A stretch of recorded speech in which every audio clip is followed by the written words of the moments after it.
Police control room में 112 को सूचना मिलती है कि साहब रास्ते में एक लूटपाट के बाद हत्या कर दी गई है, जितना जल्दी हो सके मौके पर आ जाइए, क्योंकि जिसके साथ ये वारदात हुई है उसका जो दूसरा साथी है वो बहुत ज़्यादा परेशान है। जैसे ही सूचना मिल जाती है उसके बाद पुलिस जो है वो मौके पर आती है, और मौके पर आने के लिए लगभग पुलिस को 10 या 15 मिनट का टाइम लग जाता है। ये बात रात के लगभग 10 बजे के आसपास का जो है वो टाइम हो रहा था। सिपाही होता है वो रास्ता दिखाने की कोशिश कर रहा था। इसी बीच में उस जगह पहुंचा जाता है जहां पर लाश पड़ी हुई थी। आखिरकार पुलिस ने जो है लाश को कब्जे में लिया, और कब्जे में लेने के बाद फिर जो है आगे की कार्रवाई जो है वो शुरू कर देते हैं।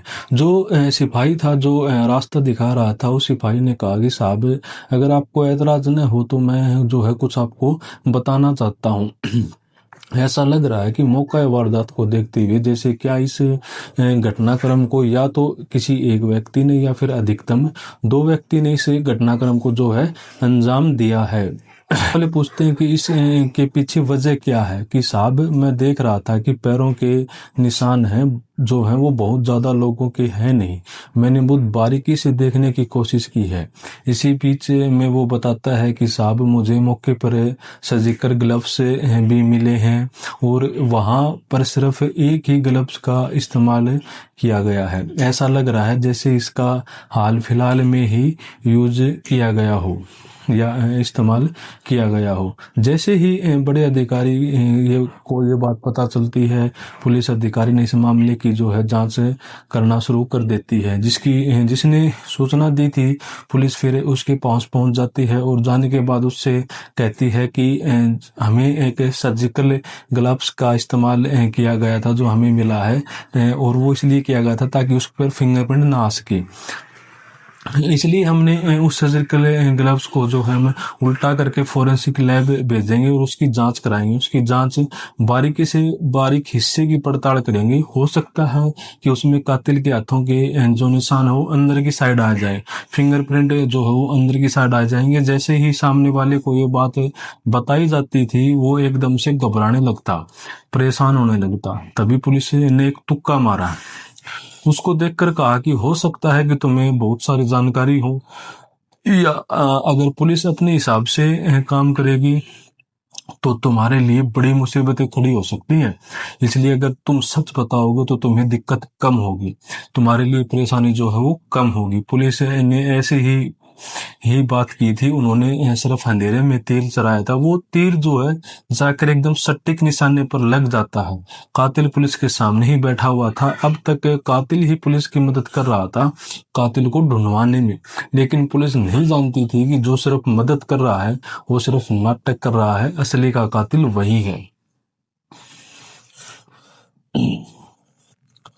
घटनाक्रम का खुलासा होता है और लोगों को यकीन नहीं हो रहा था कि जिसके साथ जीने मरने की कस्में खाई थी वो कातिल कैसे हो सकता है। पहले उसके साथ वैलेंटाइन डे मनाता है और वैलेंटाइन डे मनाने के बाद उसका कत्ल कर देता है।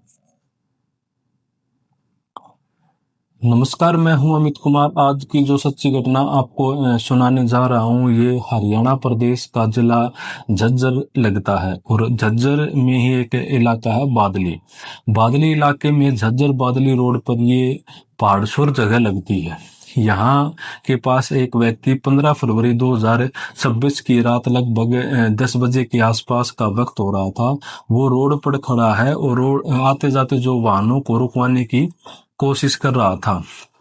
बार बार जैसे जो वाहन जा रहे थे वो बीच में सड़क पर आने की कोशिश कर रहा था, और ये उनकी कोशिश थी कि कोई वाहन रुक जाए।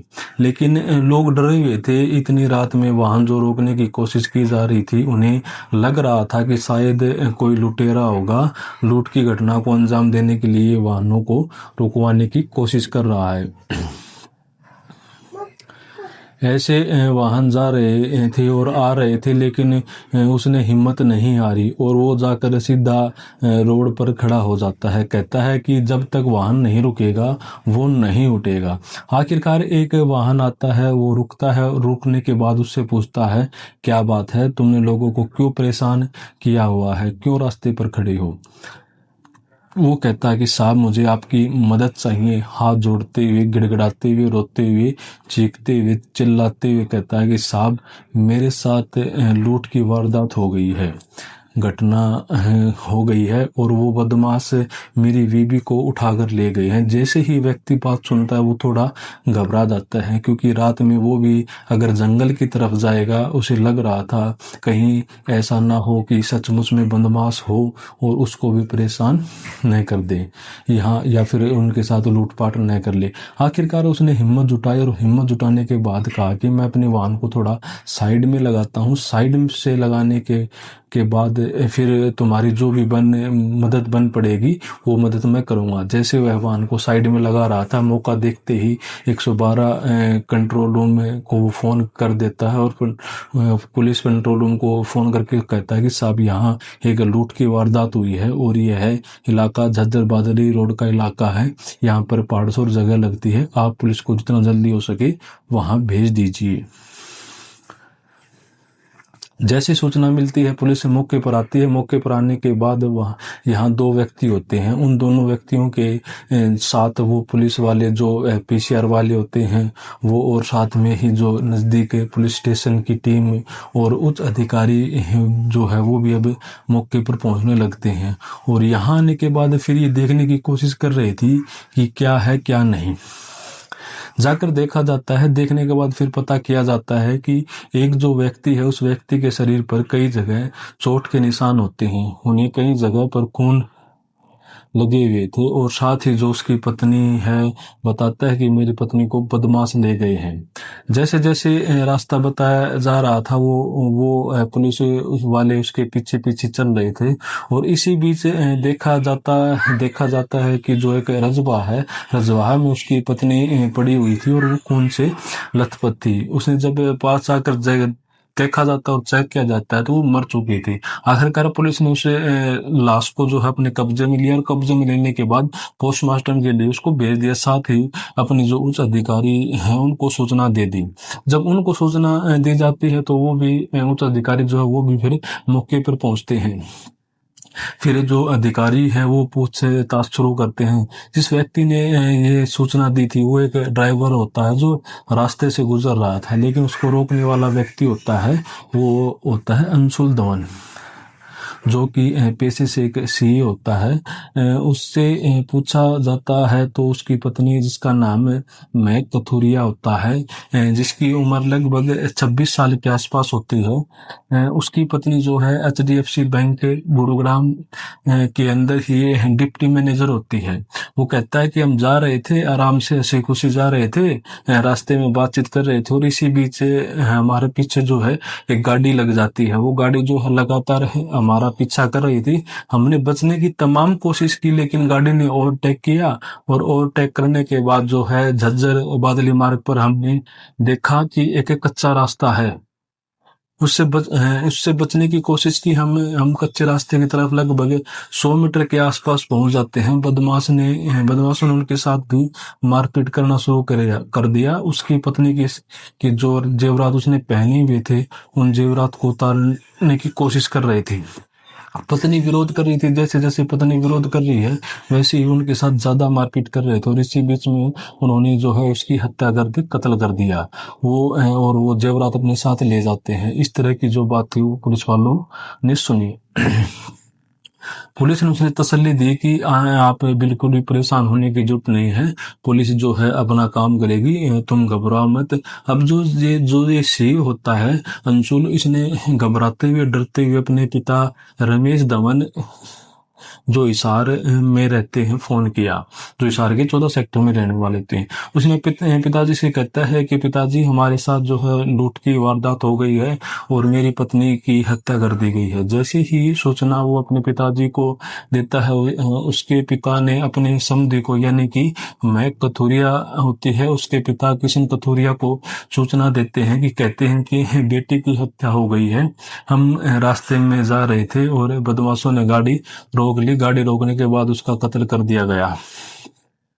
इस तरह की बातें थी। जब लड़की का पिता को ये बात की सूचना मिलती है, उसके बाद वो अपनी पत्नी डिम्पल से बताते हैं। साथ ही बड़ी बेटी जो होती है श्रुति, उसको बताते हैं। उनका बेटा होता है अक्षय, उसको भी जानकारी दे देते हैं। और परिवार में जो है लोगों का रो रो कर बुरा हाल हो जाता है। और साथ में ही सूचना मिलती है कि घर वाले भी अब मौके की तरफ दौड़ने लगते हैं। आखिरकार ये जानने की कोशिश में थे कि पूरा मामला क्या है। घर वाले यहाँ पर आते हैं, साथ ही फोरेंसिक टीमें जो है वो भी आ जाती है, एफएसएल की टीम, और वो जो अधिकारी भी जो है मौके पर आ जाते हैं।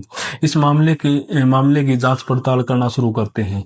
जब जांच पड़ताल की जा रही थी तो एक सिपाही की नज़र जो है की नज़र में पहली बार आया था कि पीसीआर पर उसकी नज़र पड़ जाती है।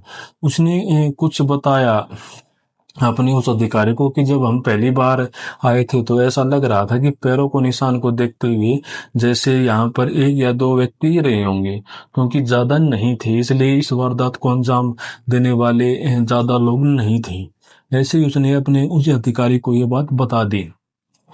किसी उच्च अधिकारी ने जैसे ही ये बात सुनी, इसी बीच में जो लड़की के परिवार वाले हैं, जो महिला है जिसकी हत्या हो गई है, उसके परिवार वालों ने जब बातचीत की जाती है तो वो कहते हैं कि साहब, बेटी का कत्ल किया गया है और कत्ल करने वाला कोई और नहीं हो सकता है कि दामाद ही हो।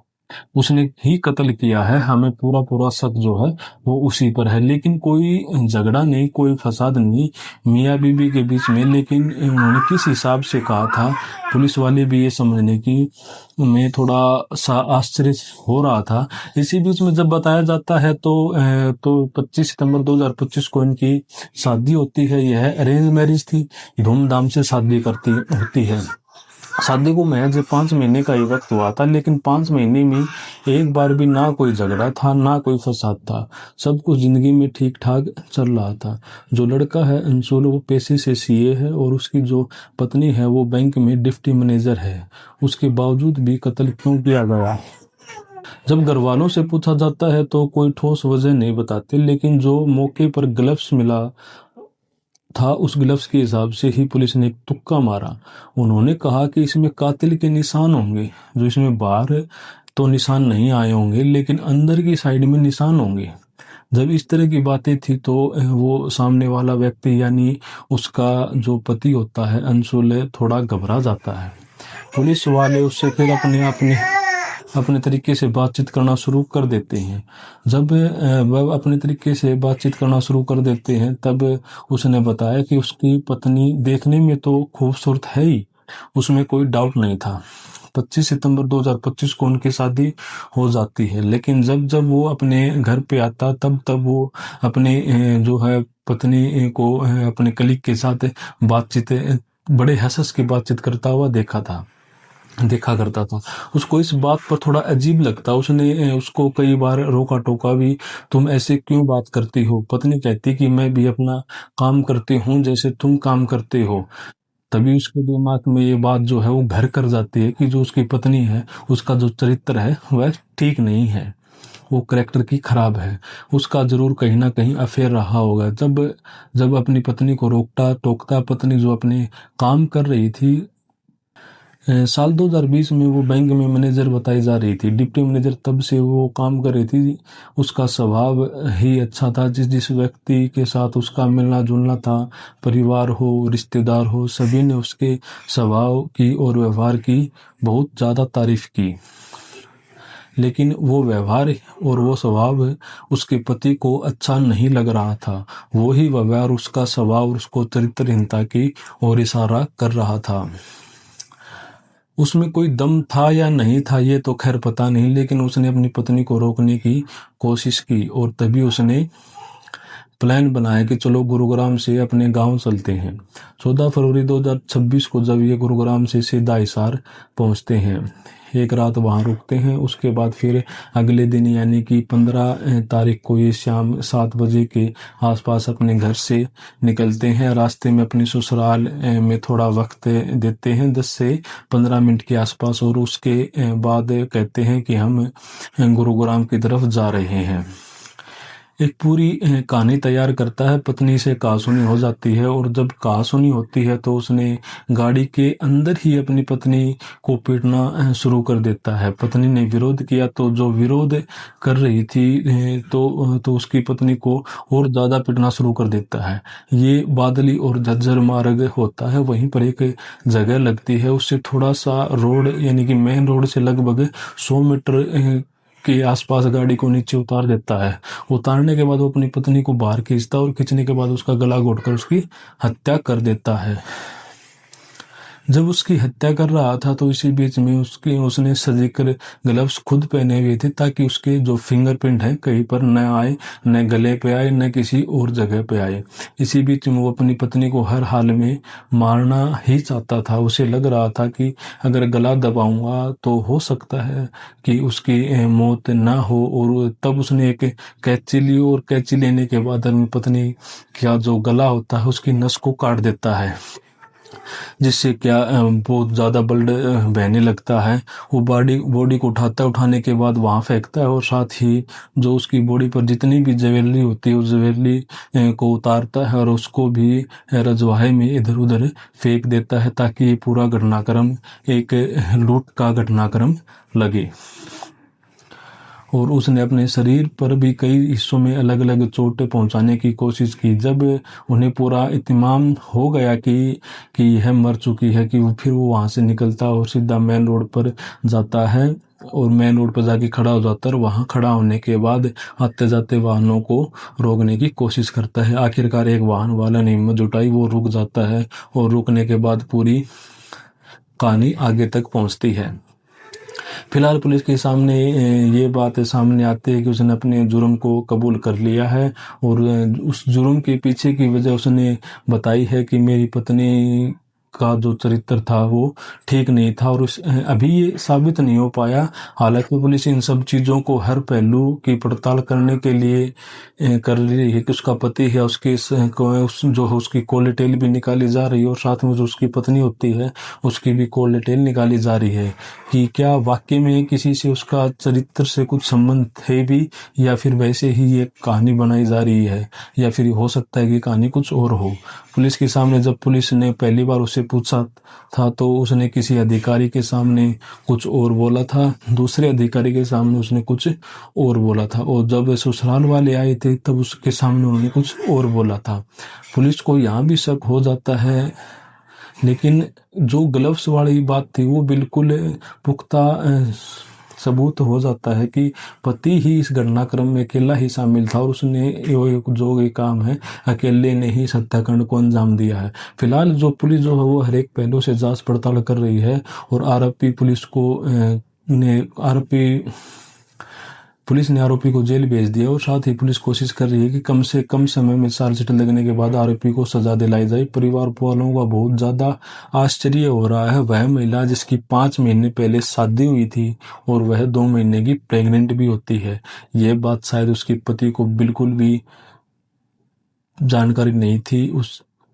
और जब यह बात घर वालों को पता चलती है तो घर वालों का जो है रो रो कर बुरा हाल हो जाता है कि एक नन्ही सी जान, यहाँ एक नहीं बल्कि 2 कत्ल होते हैं।